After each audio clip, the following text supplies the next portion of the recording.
At 2:47 p.m. on January 16, 1945, Staff Sergeant Walter Morrison watched through his Sherman tank's periscope as a Tiger emerged from the tree line 1,900 yards distant. The afternoon air smelled of diesel fumes and gun oil. The turret interior vibrated with the idling engine. Cold Belgian air seeped through vision ports. Morrison's breath made small clouds in the freezing metal space. His tank commander, Lieutenant Thomas Garrett, keyed the intercom. "Gunner! Target tank! 1,900 yards. Load armor-piercing." The loader, Private First Class Eddie Shaw, slammed a 76mm AP round into the breech. The gunner, Corporal James Duffy, peered through his sight. Estimating range 1,600 yards. Firing. The Sherman rocked backward. The round screamed downrange. Morrison watched the impact point. The shell fell short by 200 yards, kicked up frozen Belgian dirt in a brown fountain. The Tiger's turret traversed. Slow, mechanical, precise. The 88mm gun swung toward Morrison's position. "Adjusting," Duffy said. Firing again. Second round. Still short. Maybe 150 yards this time. Closer. Not close enough. The Tiger fired once. The Sherman 300 feet to Morrison's left exploded. The turret separated from the hull, flew 15 feet into the air, landed upside down 20 feet away. The tank burned. Black smoke poured from the engine compartment. Orange flames erupted through hatches. 5 men inside. Sergeant David Richardson, 23, Topeka, Kansas. Corporal Michael Torres, 20, El Paso, Texas. Private First Class James O'Brien, 19, Boston, Massachusetts. Private First Class Robert Jackson, 21, Detroit, Michigan. Private First Class William Lee, 18, Nashville, Tennessee. All dead before the turret hit the ground. Lieutenant Garrett's voice came over the intercom. Calm. Professional. "Driver, reverse. Get us behind that berm." Morrison's Sherman backed into cover before the Tiger could fire again. Garrett keyed the battalion net. "Bravo 6, this is Bravo 3. Tiger engagement. Grid reference 438721. Bravo 4 destroyed. 5 KIA. Garrett switched to intercom. "Fourth tank we've lost this week. Same problem every time." Morrison said nothing. He was counting. 9 tanks destroyed in 4 days. Same pattern. Same problem. Same result.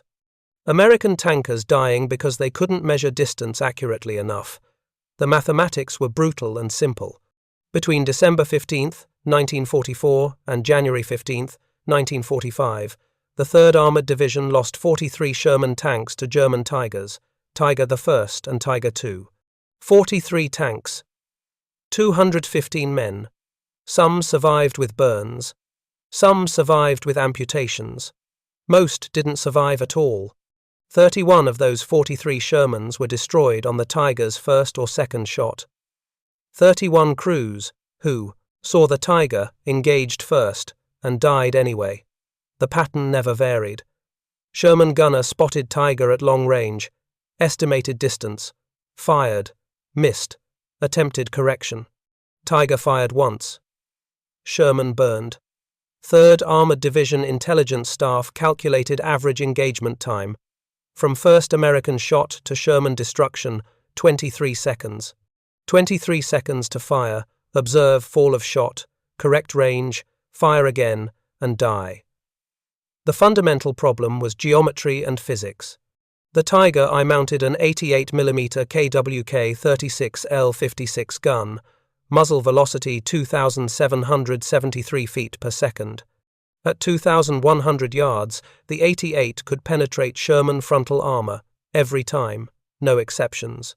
The Sherman M4A3E8 mounted a 76mm M1A2 gun, muzzle velocity 2,600 feet per second.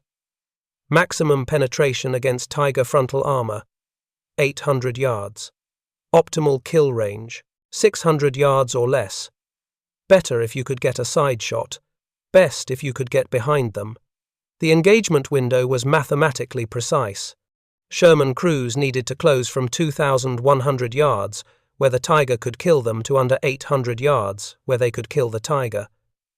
1,300 yards of open ground, 1,300 yards where one mistake meant death. But the real problem wasn't the Sherman's gun.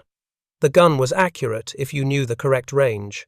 The problem was knowing the correct range before the Tiger's gunner killed you. Tiger crews had proper range-finding equipment. Termziel Fernrohr 9D coincidence rangefinder built into the gunner's sight. Graduated reticles. Tested procedures. German gunners trained on rangefinding for 2 years minimum. First round hit probability at ranges up to 2,000 yards. 73% based on combat data from Normandy through the Ardennes. Sherman gunners had the M71D telescopic sight. 6 power magnification. Reticle with horizontal and vertical mill dots. No range-finding capability. Doctrine said estimate range using the reticle. Calculate based on known target dimensions. The Tiger Eye measured 10 feet tall from ground to turret top, 20 feet long from gun mantlet to rear plate. A trained gunner could look through his sight, measure the Tiger against the mill dots, calculate distance, but the calculation assumed perfect conditions. Clear visibility. Target broadside. Gunner remembers correct formula. Gunner doesn't panic under fire. Beyond 1,200 yards, estimation accuracy collapsed. The Tiger appeared too small in the sight. The mill dot measurements became imprecise. Error margins expanded from 50 yards at close range to 300 yards at 1,800 yards. Field Manual FM 1712, Tank Gunnery, said use the bracketing method when range was uncertain. First shot, aim at estimated range. Observe impact. If short, increase elevation. If over, decrease elevation. Second shot should be closer. Third shot should hit.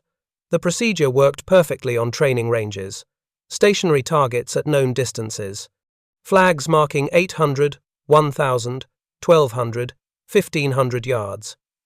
Instructors with stopwatches timing each engagement. Plenty of ammunition for practice. In combat against Tigers, there was no third shot. Tiger doctrine emphasized first-round accuracy. German gunners trained to range the target, account for wind and temperature, calculate trajectory, fire once, kill. They succeeded 73% of the time. Sherman gunners trained to bracket the target. Shoot, observe, correct, shoot again. It required 3 shots, minimum. Took 15 to 20 seconds. Tigers fired every 6 seconds. 6 seconds to reload, re-aim, fire. 2 German shots for every 3 American shots. Except American crews rarely got 3 shots. They got 2 if they were lucky. Usually they got 1 shot before the Tiger destroyed them. The mathematics were unforgiving. Sherman crews closing from long range needed first shot accuracy. Bracketing took too long. Estimation was too imprecise. American tankers were dying because they couldn't measure distance before the Tiger measured it for them. Morrison had watched it happen 9 times in 4 days. January 12, 1945. Staff Sergeant Robert Chen's Sherman engaged a Tiger near Samray during morning patrol. Morrison's platoon was 500 yards behind Chen's tank.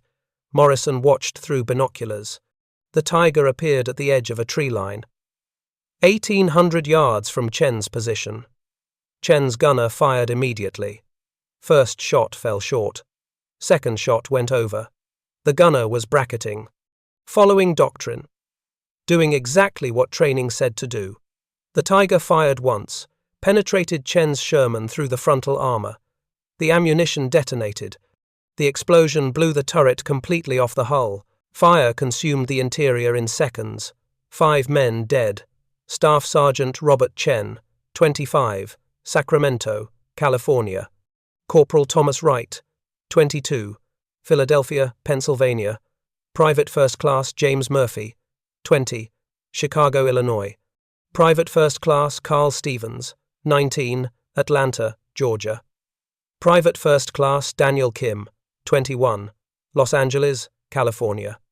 Morrison knew Chen from training at Fort Knox. They'd talked about surveying work. Chen had worked construction before the war. Understood measurements, understood precision. Died because his gunner couldn't measure distance accurately enough. January 14th, 1945. 2 Shermans destroyed in the same engagement outside Hufalais.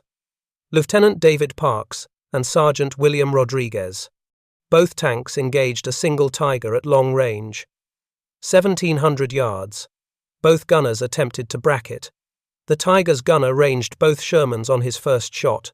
Destroyed Parks first. Traversed to Rodriguez. Destroyed him 6 seconds later. 10 men killed in 12 seconds. Morrison had played poker with Rodriguez the night before. Rodriguez talked about his wife in San Antonio, showed everyone photographs of his 2 daughters, said he'd promised them he'd come home. Rodriguez kept his word about most things, but promises don't stop 88mm armor-piercing rounds. January 15th, 1945. Captain Frank Mitchell's command tank. Mitchell was the most experienced tank commander in the battalion. 17 combat engagements, 6 confirmed kills against German armor. Mitchell understood tank tactics better than anyone Morrison knew. Mitchell engaged a Tiger at 1,700 yards, directed his gunner through 3 shots. First short, second over. Third shot was lining up when the Tiger fired. Single round through the turret ring. Killed Mitchell and his gunner instantly. The loader and driver escaped through the bottom hatches. The loader, Private First Class, Eddie Garcia, reported Mitchell's last words over the intercom. "We can't range them fast enough." Morrison watched Captain Mitchell's funeral service that evening. Field burial. Canvas tarp wrapped around the bodies they'd recovered. Chaplain reading from a small Bible. Snow falling on frozen Belgian ground. 16 men standing at attention. Everyone thinking the same thing. Next time it might be me. Morrison returned to his Sherman after the service, sat in the turret. Thought about the pattern. 9 tanks in 4 days. Same problem every time. Sherman crews spotted Tigers at long range, engaged immediately. Attempted to bracket. Tigers ranged them first. Shermans burned. Experienced crews, well-trained gunners, good equipment. Standard doctrine, everything by the manual. But the manual's procedures took 23 seconds. Tigers needed 6 seconds. The pattern was mathematically consistent. Sherman gunners estimated range, fired, missed, corrected. The Tiger's gunner knew the exact range before firing. Hit on first shot. Sherman died. Morrison understood something other gunners didn't see. The problem wasn't the Sherman's gun. The 76mm was accurate. The problem wasn't the ammunition. Armor-piercing rounds performed as designed. The problem wasn't the crews. American tankers were brave, trained, professional. The problem was measuring distance. Tigers had rangefinders. Shermans had estimation. Estimation meant guessing. Guessing at 1,700 yards meant error margins of 300 yards. 300 yards meant missing. Missing meant dying. Morrison stared at the gun sight, the M71D sight. 6 power magnification. Reticle with mil dots. No range-finding capability. Just estimation based on target size. Just bracketing based on observing fall of shot. Just dying based on taking too long to find the correct range. 13 friends dead in 4 days. Chen, Parks, Rodriguez, Mitchell, and 9 others. Good men, men who followed doctrine. Men who did everything right according to training. Dead because estimation wasn't good enough. Morrison thought about his work before the war. Pennsylvania Railroad. Track Engineering Department. Surveyor. His job was measuring distances for rail line construction. He used optical instruments. Theodolites, transits, baseline measurement systems, parallax sighting, triangulation. He could measure distance to within 6 inches at 2,000 feet using proper surveying equipment. But surveyors had tools, precision optics, calibrated instruments. Tank gunners had estimation and hope. Morrison wondered, What if you could build a rangefinder from available materials? What if you could give Sherman gunners the same capability Tiger gunners had? What if you could measure distance before shooting instead of guessing and dying? The idea seemed impossible. Proper range-finding equipment required precision manufacturing, optical workshops, calibrated lenses. Sherman tanks didn't carry surveying instruments. But Morrison kept thinking about it, kept thinking about 13 dead friends, kept thinking about the next Tiger engagement, kept thinking about 23 seconds versus 6 seconds, kept thinking that maybe there was a way to measure distance with whatever materials a tank crew could find in Belgium in January 1945. Tomorrow he'd find out if surveying tricks could work inside a Sherman turret. Tomorrow he'd find out if improvised optics could match German rangefinders. Tomorrow he'd find out if ration tins and broken binoculars could save American lives. Tonight he just sat in his Sherman and counted dead friends. 9 tanks in 4 days. The pattern never changed, unless someone changed it first. Walter Morrison was 26 years old. Born Pittsburgh, Pennsylvania, May 14, 1919. Before the war, he worked for Pennsylvania Railroad, Track Engineering Department. Job title: Surveyor. Daily responsibilities: measuring distances for rail line construction, bridge placement, tunnel alignment, grade calculation. His tools were optical instruments. Theodolite for angle measurement. Surveyor's transit for elevation. Steel measuring chains for baseline establishment. Trigonometric tables for distance calculation. Morrison used these instruments every working day for 4 years. Learned precision measurement. Learned optical principles. Learned how parallax created distance calculation. The fundamental principle was simple. 2 observers separated by known distance both sight on the same target. The angle between their lines of sight creates a triangle. The known baseline distance forms one side. The target distance forms another side. Trigonometry calculates the unknown distance from the known baseline and the measured angle. Longer baseline equals more accurate measurement. Morrison's surveying crew used baselines from 6 feet for close work to 100 feet for long-distance measurement. They could measure distances to within 6 inches at 2,000 feet. Standard surveying accuracy for railroad construction.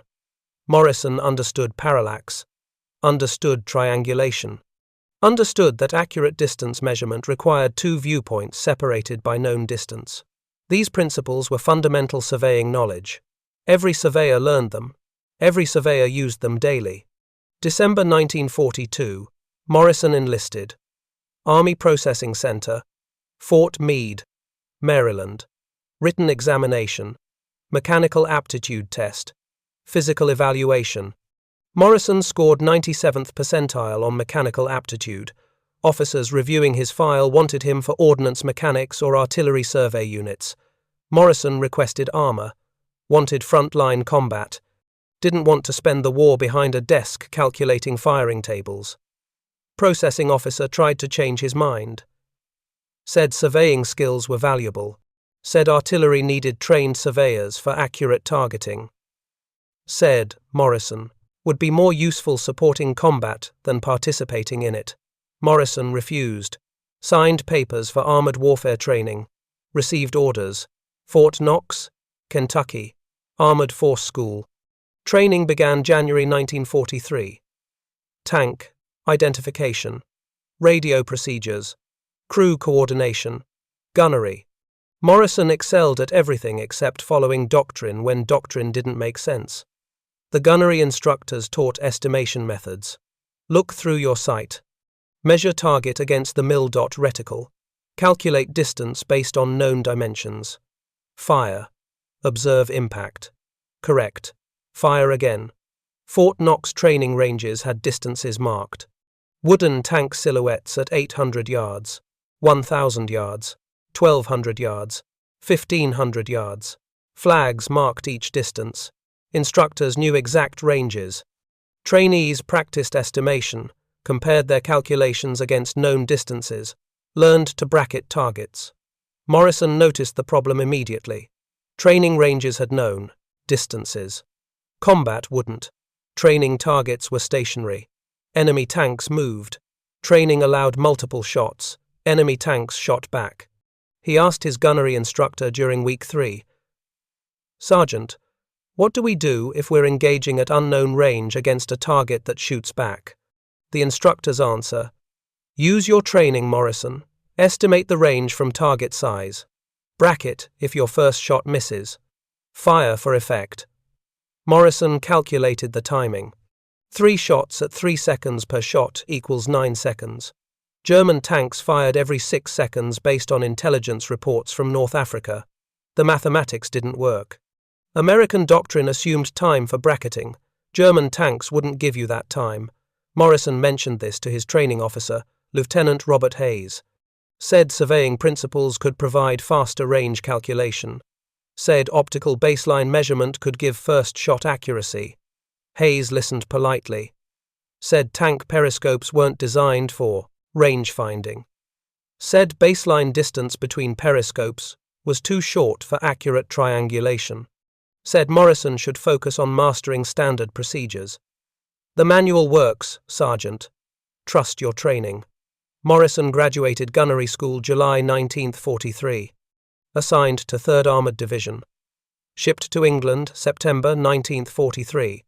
Landed Normandy June 26, 1944. 20 days after D-Day. His first combat engagement, July 4, 1944, near Saint-Lô. Morrison's Sherman engaged a German Panzer IV at 1,300 yards. The gunner estimated range. Fired. Missed short. Corrected. Fired again. Hit. The Panzer burned. 2 shots to hit. Took 11 seconds. The Panzer crew never fired back. Never saw Morrison's Sherman before the second round penetrated. Lucky. If the Panzer had been a Tiger, 11 seconds would have been 9 seconds too long. Morrison fought through France. Watched Sherman crews engage German armor. Watched the pattern repeat. Estimate range. Fire. Miss. Correct. Fire again. Sometimes it worked. Sometimes American tanks died first. Against Panzer IVs and Panthers, bracketing was survivable. Against Tigers, bracketing was suicide. By January 1945, Morrison understood the pattern better than most tankers. He'd participated in 23 engagements against German armor. Watched 13 friendly tanks destroyed, counted average engagement times, measured accuracy rates, recognized that range finding was the critical problem. January 16, 1945. Evening after the engagement where Sergeant Richardson's Sherman was destroyed. Battalion bivouac area outside Hofelize. Temporary headquarters in a barn. Briefing for tank commanders and senior NCOs. Battalion stew, Captain Richard Foster. Presented casualty analysis. 43 Sherman tanks destroyed since December 16 when the Battle of the Bulge began. Breakdown by cause. 31, 2. Tigers, 8 to Panthers, 4 to mines, or indirect artillery fire. Foster's conclusion.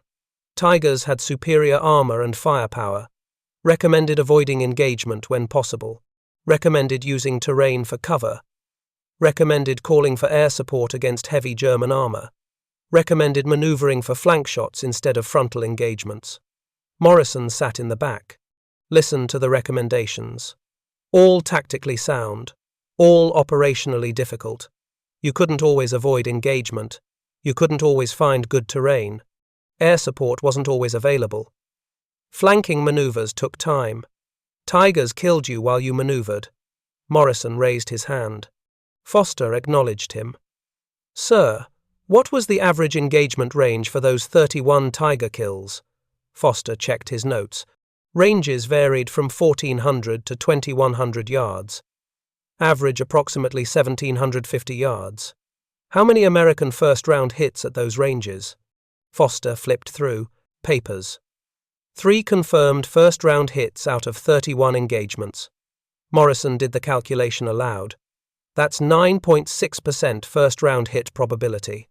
Tigers are achieving 32.2% based on 31 kills on first or second shot across 43 engagements. The room went quiet. Officers looked at Morrison. some annoyed at the interruption, some interested in the numbers. Foster said, "Your mathematics are approximately correct, Sergeant." Major William Foster, battalion commander, no relation to Captain Foster, leaned forward. "What's your point, Morrison?"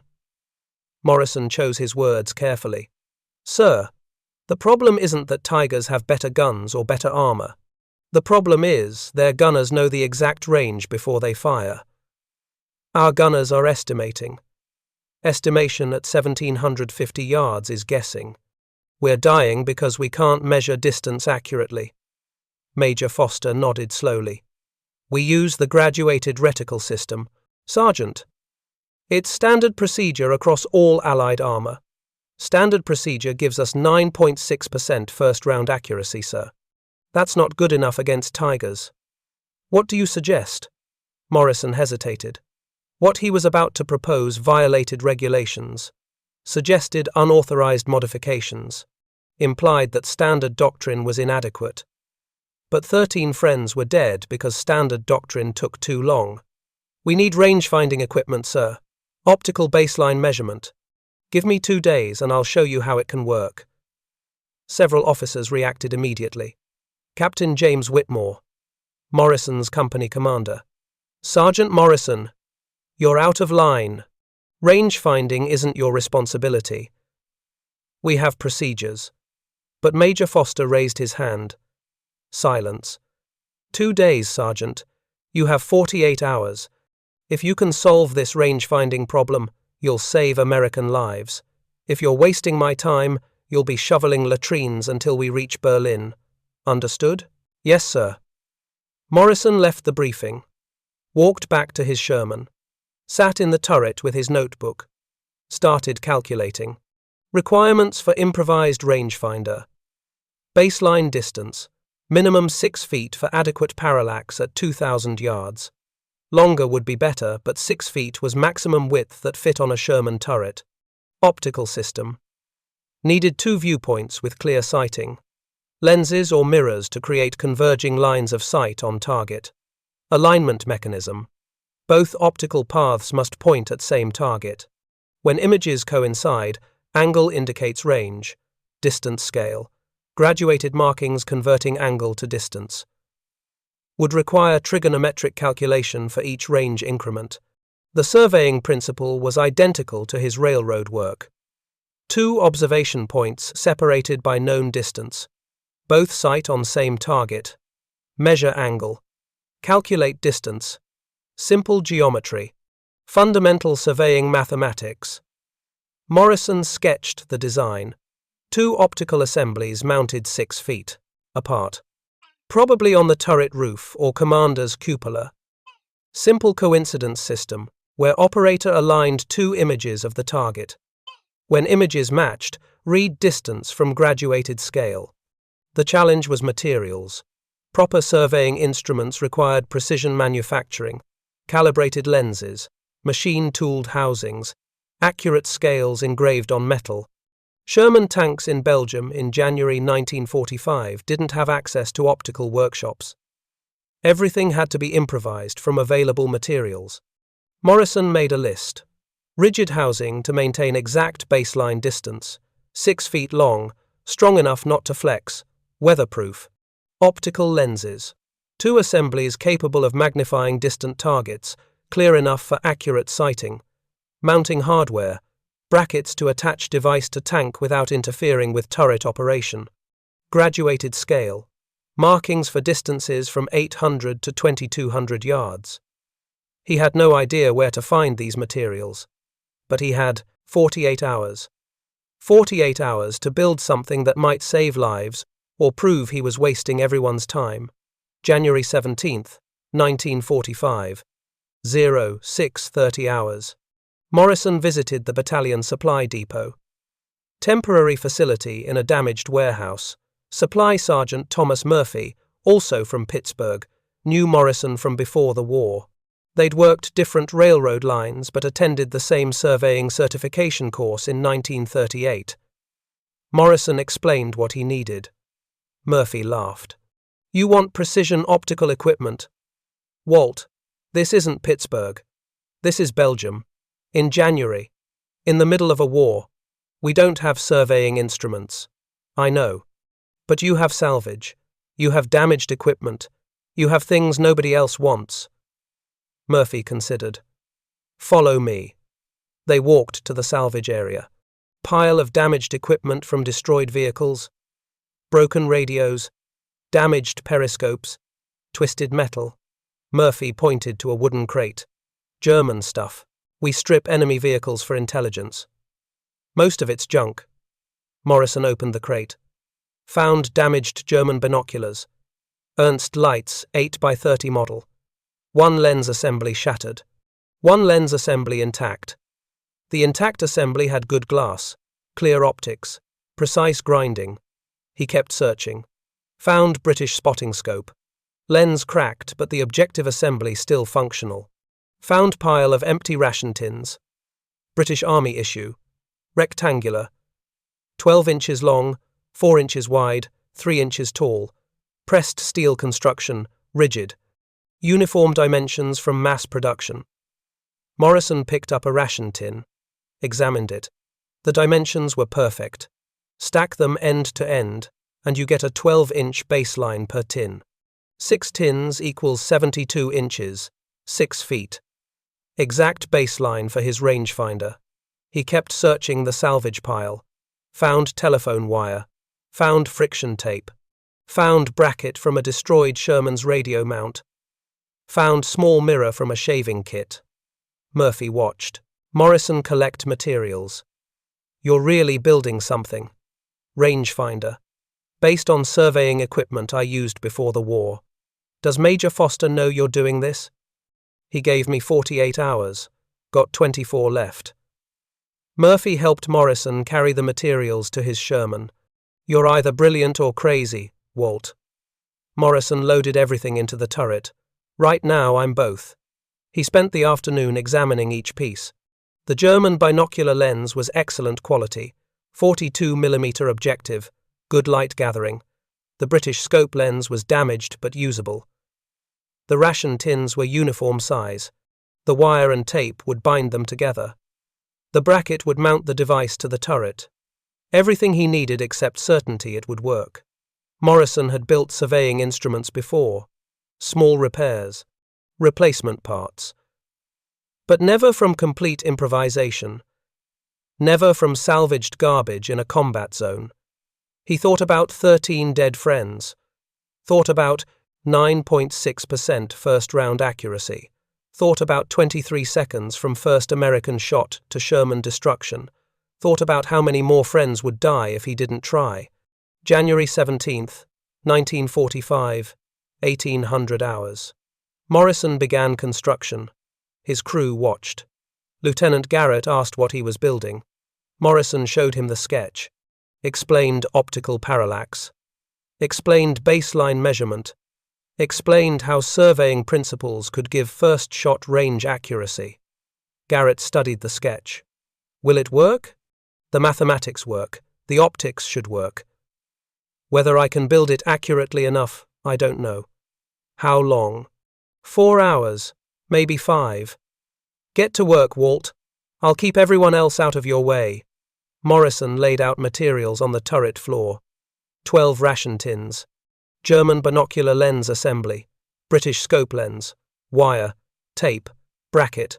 Small mirror. Basic tools. Pliers. Screwdriver.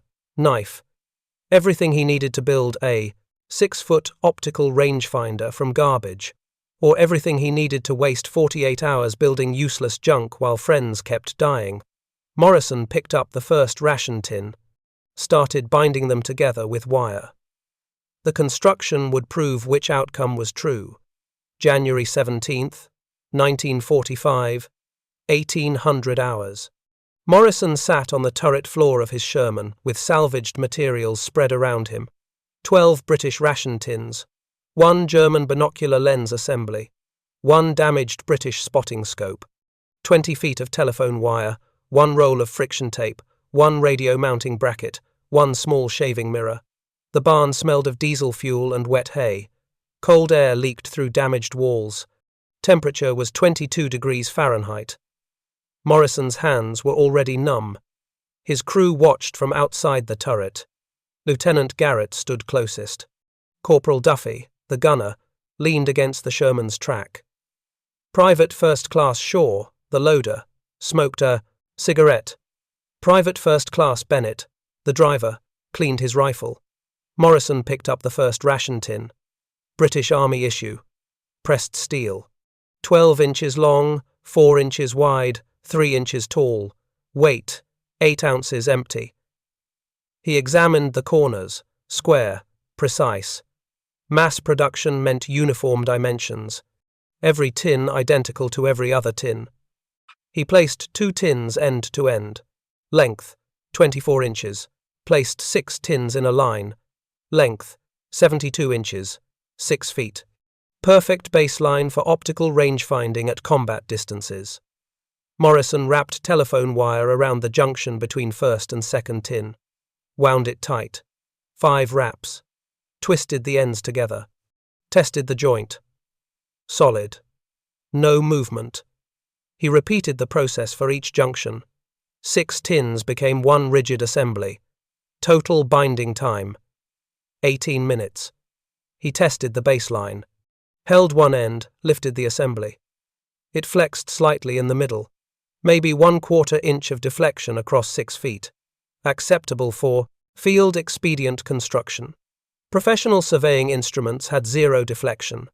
But professional instruments weren't built from ration tins in Belgian barns. Morrison wrapped friction tape around each joint. Sealed the wire bindings, weatherproofed the connections. The tape smelled like rubber and adhesive. His fingers stuck to it, left black residue on his hands. The baseline housing was complete. 6 feet long, rigid enough for optical work, ugly but functional. Next, optical assemblies. The German binocular lens assembly came from Ernst Leit's 8x30 binoculars. The left half was destroyed, shattered when the previous owner died, but the right half was intact. 42mm objective lens, 8 power magnification, excellent German glass, clear, precisely ground. Morrison extracted the lens assembly from the damaged housing, required 15 minutes of careful work with a screwdriver and pliers. The assembly consisted of objective lens, prism system, and eyepiece. Total length, 6 inches. Weight, 4 ounces. He mounted it to the left end of the baseline housing. Used wire to bind the lens assembly to the ration tin. Positioned the objective lens facing forward, eyepiece facing back. Wrapped friction tape around the mounting. Tested the stability. The lens assembly didn't move. The British spotting scope was more damaged. The objective lens had a crack across the center, but the crack was vertical, didn't obscure the entire field of view. Morrison could work with it. He extracted the usable components, took 20 minutes, cut his thumb on sharp metal. Blood made the parts slippery. He wiped his hand on his coveralls, kept working. The scope lens assembly mounted to the right end of the baseline. Same procedure, wire binding, friction tape sealing. The crack in the lens would reduce image quality. But Morrison didn't need perfect image quality. He needed sufficient clarity to align 2 views of the same target.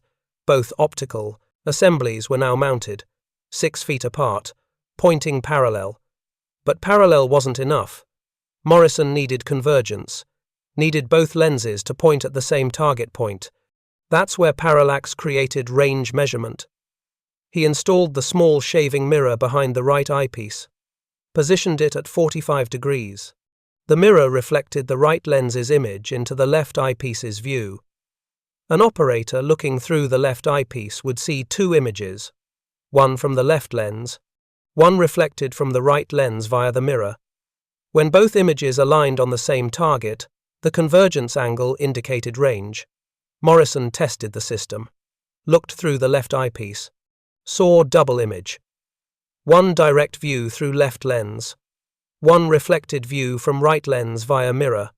The images didn't align. The barn wall appeared in 2 different positions.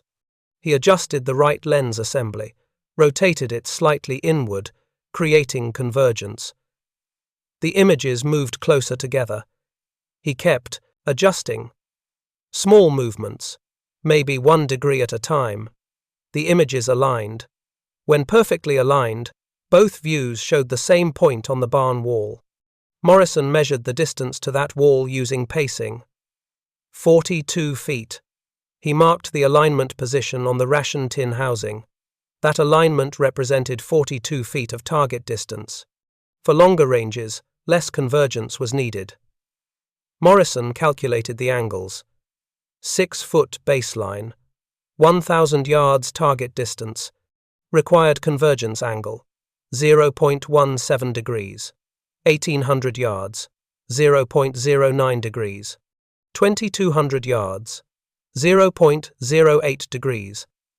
The angles were tiny, difficult to measure precisely, but Morrison had surveying experience, understood how small angle changes created large distance changes at long range. He scratched graduated markings onto the ration tin surface using a nail. Each mark represented 200 yards of range, starting at 800 yards, ending at 2,200 yards. 8 marks total. The spacing between marks decreased as range increased, because longer ranges required smaller convergence angles.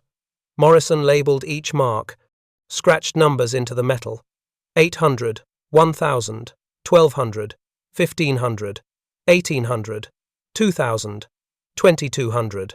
The scale was crude, not precision engraving, but legible, functional. Final component: mounting bracket. Morrison used the radio bracket from salvage, bent it to fit the commander's cupola, created a pivot allowing the rangefinder to rotate independently of the turret, secured it with bolts and wire. Total construction time, 4 hours, 20 minutes. Morrison's hands were covered in grease, rust, blood from the cut thumb. His back ached from hunching over in the turret. But the device was complete. 6 feet long, 14 pounds total weight. 2 optical assemblies separated by baseline distance. Coincidence sighting system. Graduated range scale. Mounting bracket for turret installation. A rangefinder built from garbage. Morrison climbed out of the turret, showed the device to his crew. Duffy stared at it. "Sarge, that thing looks like you built it from trash." "I did build it from trash." Shaw walked around it, examined the ration tins, the wire bindings, the friction tape. "It's not going to work. No offense, but that's not real equipment." Bennett touched one of the optical assemblies. "Major Foster is going to bust you back to private when he sees this." Only Lieutenant Garrett was quiet, studying the device, thinking. Morrison asked, "Sir, request permission to test this device before reporting to Major Foster." "Test? How?" "There's a knocked-out Panzer IV at the road junction, 1,200 yards from here. I measured the distance yesterday using pacing and landmarks. Let me range it with this device. See if I get the same number." Garrett considered. "Tomorrow morning, 0900 hours.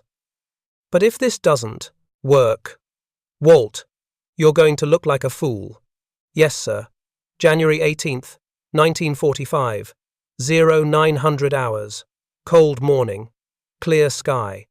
Good visibility." Morrison mounted the rangefinder on his Sherman's commander cupola. The device fit, barely. 6 feet of ration tins and wire stretched across the turret roof. Other crews were watching. Word had spread. Morrison was testing his tin can rangefinder. Some tankers were curious.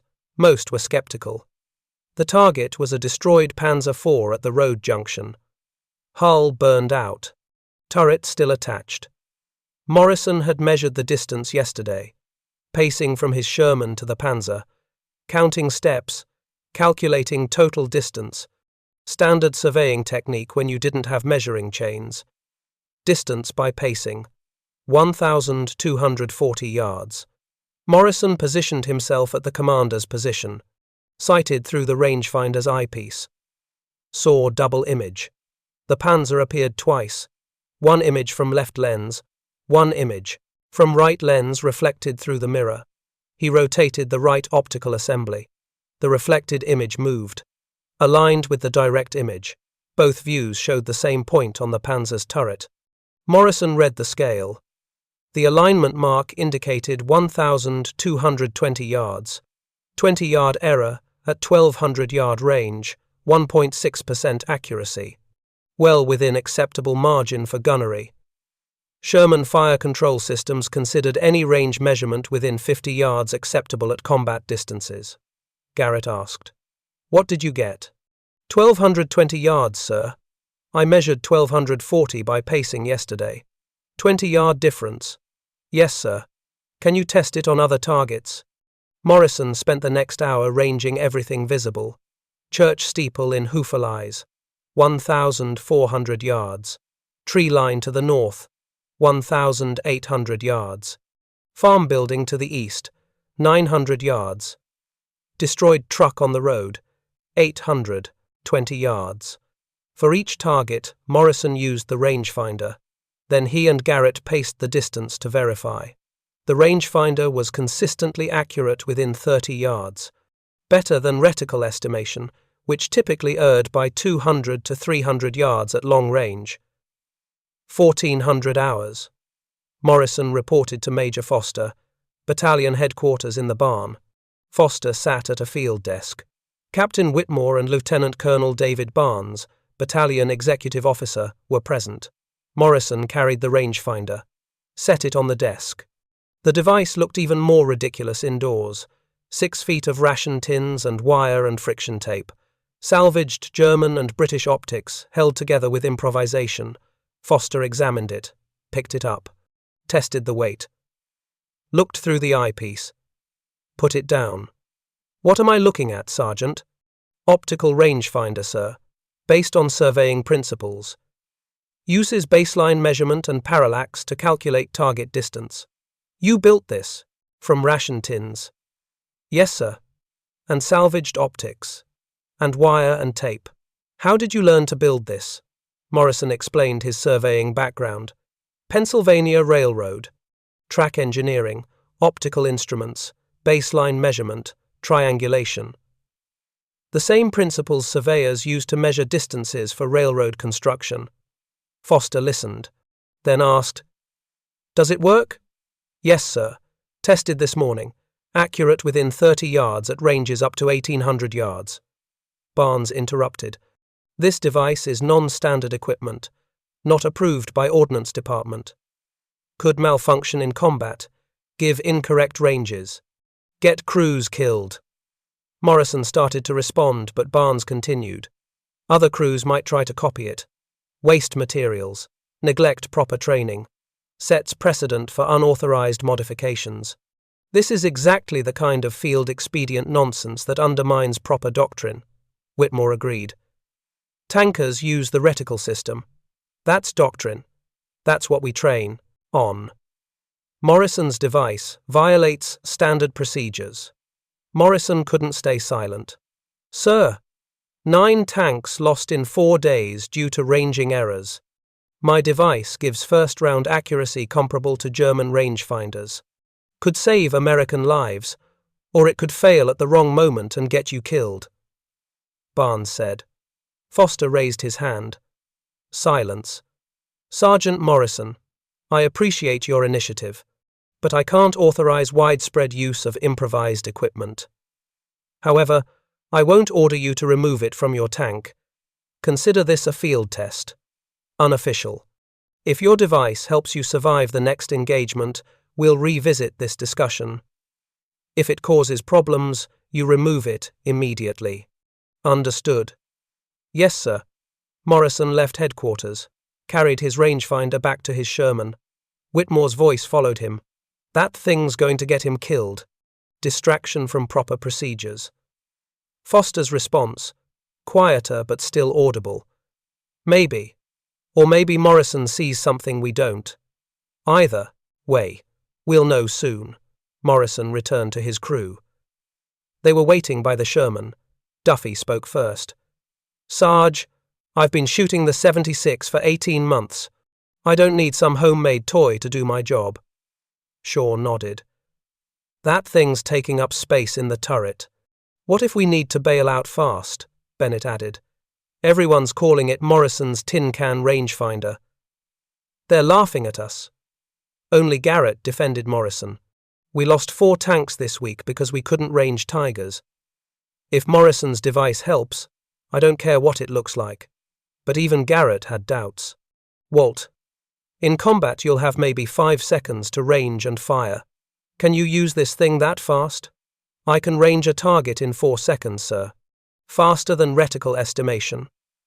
Then you'd better be right, because the next time we meet a Tiger, you won't get a second chance. January 19th and 20th. Battalion moved to new positions. No Tiger encounters. Morrison's rangefinder remained, untested in combat. Other crews heard about it. Some tankers were interested. Asked Morrison how it worked. Could they build one? Morrison explained the principles, showed them the construction. A few seemed genuinely curious. Most were dismissive. Tank commander from Charlie Company, Captain Robert Hayes. Morrison thinks he's smarter than the Ordnance Department. That tin can toy is going to get his crew killed. January 21st. Evening. Morrison and Garrett studied maps. Intelligence reported German armor concentrations near Hofelize. Tigers confirmed. At least 4 vehicles, possibly more. High probability of engagement tomorrow. Garrett looked at Morrison. If we meet a Tiger, I'm calling on you to range with your device. Duffy will fire on your numbers. No bracketing. First shot accuracy. You understand what that means. If I'm wrong, we die. If you're right, maybe we save some lives. Maybe we start winning these engagements. Get some rest, Walt. Tomorrow we find out if your tin cans work. Morrison couldn't sleep. Lay in his bedroll, thinking about the mathematics. 6-foot baseline. Convergence angles. Trigonometric calculations. Every measurement needed to be precise. Every alignment needed to be perfect. One mistake meant incorrect range. Incorrect range meant Duffy firing at wrong elevation. Wrong elevation meant missing the Tiger. Missing the Tiger meant 23 seconds to die. January 22nd, 1945, 06:30 hours. Battalion formation. Mission orders. Clear German positions east of Hofelize. Advance across open terrain. Engage enemy armor. Secure road junction. Morrison's Sherman was third in a 5-tank column. Standard combat spread. 200 yards between vehicles. Weather. Overcast. Temperature 18 degrees. Snow on ground. Visibility excellent. 3 miles across open terrain. Morrison checked his rangefinder before moving out. Optics clear. No moisture in lenses. Baseline housing rigid. No flex. In the ration tin structure. Mounting bracket secure. Range scale legible. Everything looked functional. But functional in static testing wasn't the same as functional under fire. Radio check. All tanks reported ready. 0745. Column moved out. Rolled east from Hofelize. Frozen fields. Scattered tree lines. Rolling hills. Perfect tank country. Also perfect terrain for long-range engagement. 0812. Lead Sherman reported contact. Bravo 6, this is Bravo 1. Enemy armor, 2,000 yards northeast. Single vehicle, hull down behind farm building. Identification uncertain. Battalion net, went quiet. All crews listening. Bravo 1, this is 6, close for identification. All units spread to assault formation. The column slowed, tanks spread out, 300 yards between vehicles. Morrison's Sherman moved to observation position on slight rise. Garrett scanned through binoculars. Tiger 1. Hull down behind that barn. Morrison could see it, through his periscope. Distinctive profile. Boxy turret. Long gun. Commander's cupola. Garrett called range estimation by reticle method. 1,700 to 1,900 yards. Too far for certain penetration. But Tigers could kill at that range. Tigers could kill at 2,100 yards. Garrett turned to Morrison. Walt, this is it. Use your rangefinder. Get me exact distance. Morrison climbed to commander's position. Positioned the rangefinder. His hands were steady. Everything he'd built in that barn, everything he'd calculated, everything he'd learned surveying for Pennsylvania Railroad, it all came down to the next 30 seconds. 0814 hours. Morrison sighted through the rangefinder.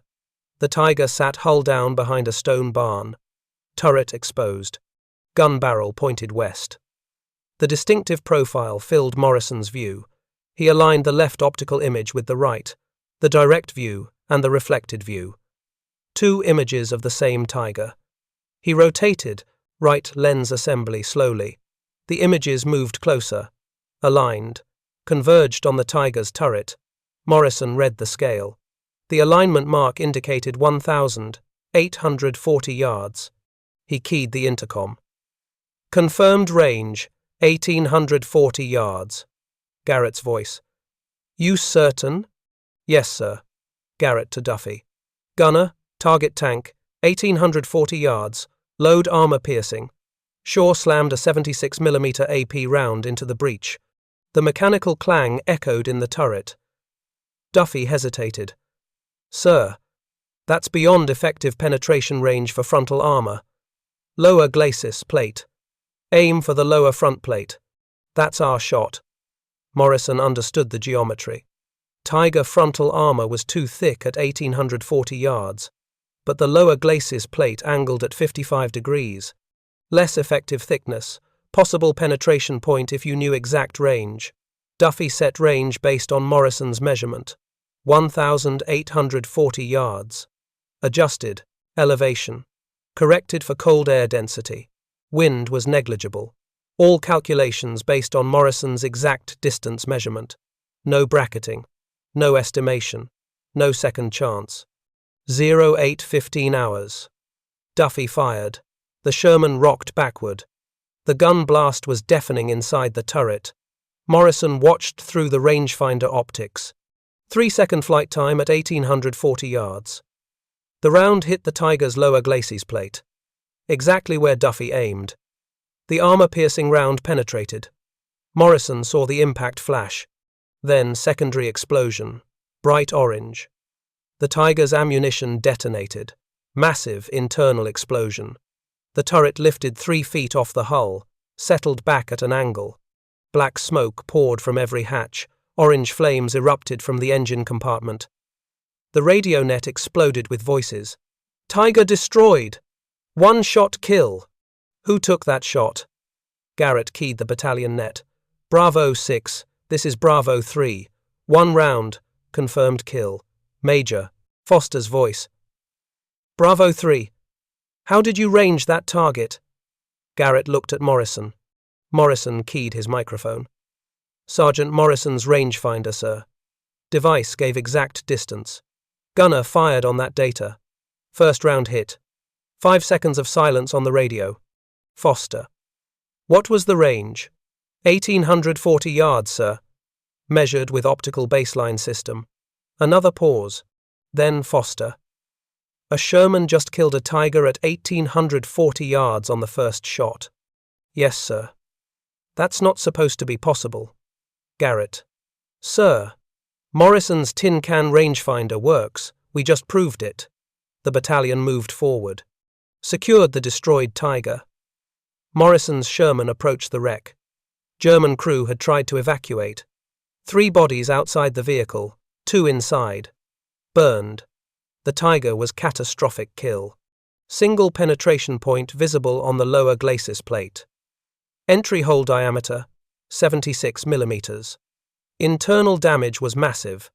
Ammunition detonation had destroyed the entire fighting compartment. Other tank commanders gathered around Morrison's Sherman. Captain Hayes, who'd mocked the device 2 days earlier, climbed onto the turret. How did you range that shot? Morrison showed him the rangefinder. Optical parallax. 6-foot baseline, coincidence sighting, trigonometric calculation. Hayes examined the ration tins, the wire bindings, the salvaged optics. This is made from garbage. Yes, sir. And it gave you accurate range at 1,840 yards. Accurate within 20 yards, enough for first-round gunnery solution. Hayes stared at the destroyed Tiger. At the single penetration, at the proof that Morrison's improvised device worked. Major Foster arrived, examined the Tiger, examined Morrison's rangefinder, picked it up, tested the weight, looked through the eyepiece. "Sergeant, I told you I'd revisit this discussion if your device worked. It worked. Now I want one for every tank in this battalion." "Sir, I built this, from salvage. I don't have materials for 20 more." "Then we'll find materials. Captain Whitmore, detail 5 men to assist Morrison. Strip every broken optic, every ration tin, every piece of wire in the supply depot. I want 20 rangefinders built in 48 hours. Whitmore started to protest. "Sir, this device hasn't been tested by ordnance." Foster cut him off. "It just killed a Tiger at 1840 yards. That's all the testing I need. Morrison, you're now in charge of rangefinder production. Get to work." January 22nd through January 24th, Morrison's crash production program. 5 tankers assisted. All mechanically competent. None with surveying experience. Morrison taught the principles.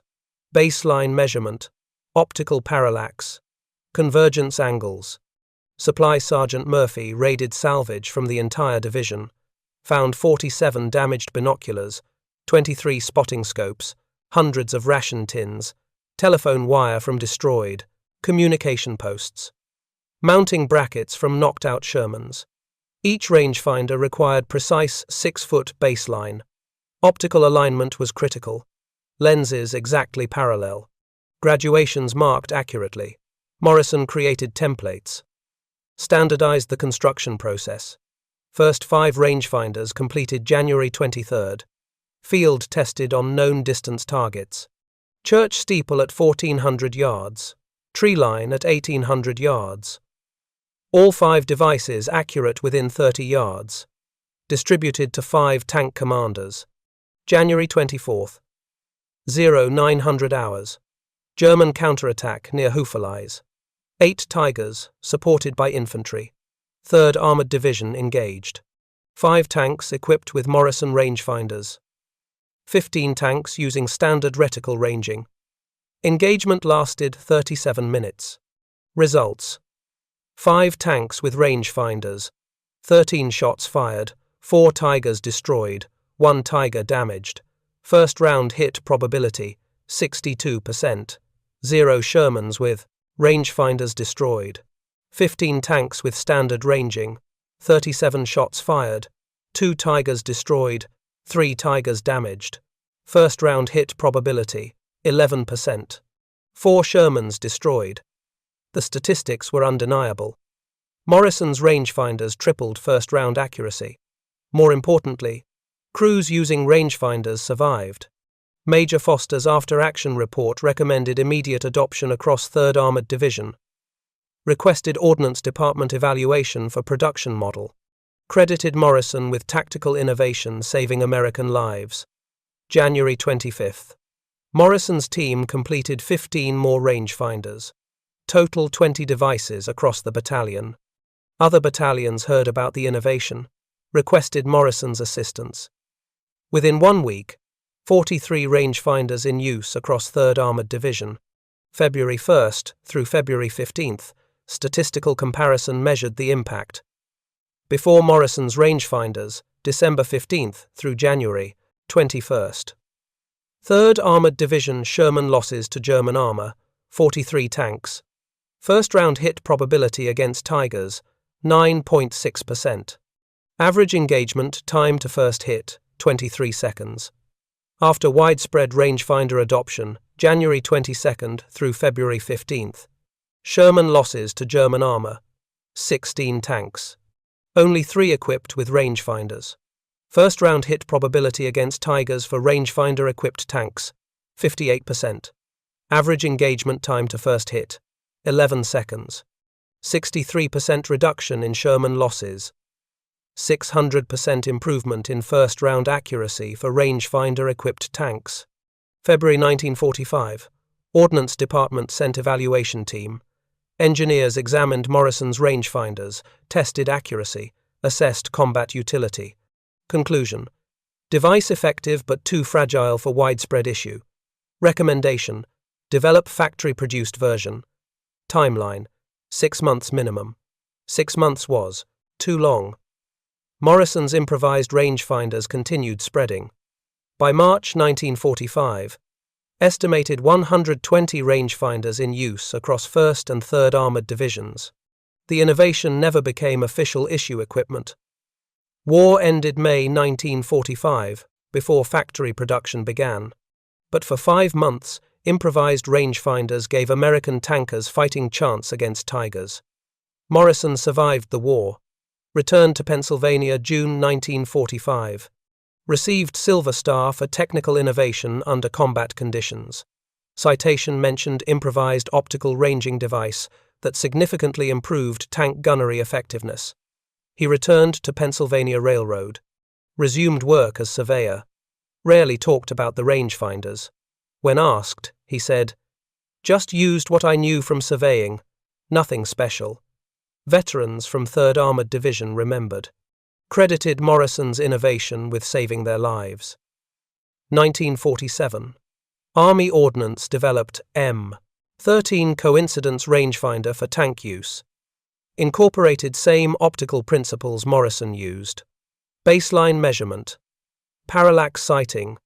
First issued to M26 Pershing tanks in 1948. Became standard equipment on M47 and M48 Patton tanks during Korean War. Official Army history never mentioned Morrison by name. Technical manuals described coincidence range-finding principles. Did not credit the Pennsylvania Railroad surveyor who first adapted them for tank combat using ration tins and salvaged binoculars. Morrison died November 1989, age 70. Pittsburgh, Pennsylvania. Obituary mentioned his surveying career, his Army service. Did not mention his improvised optical device. Did not mention the estimated 40 to 60 American tank crews who survived because Morrison taught them to measure distance before shooting. His funeral drew 17 veterans from 3rd Armored Division, men in their 60s and 70s. They knew what Morrison did. They remembered the tin can rangefinder that shouldn't have worked but did. They remembered Walter Morrison saved their lives with surveying tricks and ration tins. That's how innovation happens in war. Not through official channels, not through engineering committees, through sergeants who see problems and solve them with whatever materials they can find. Morrison had surveying background, saw a ranging problem, applied civilian knowledge to military challenge, built precision optical equipment from garbage. His crew mocked it, his commanders doubted it. But on January 22, 1945, it killed a Tiger at 1,840 yards with one shot. The innovation spread because it worked. Because tankers who used it survived, and tankers who didn't died. By war's end, an estimated 120 improvised rangefinders served across 2 American armored divisions, each built from salvage, each accurate enough to triple first round hit probability. Each representing hours of work by soldiers who refused to accept that estimation was good enough.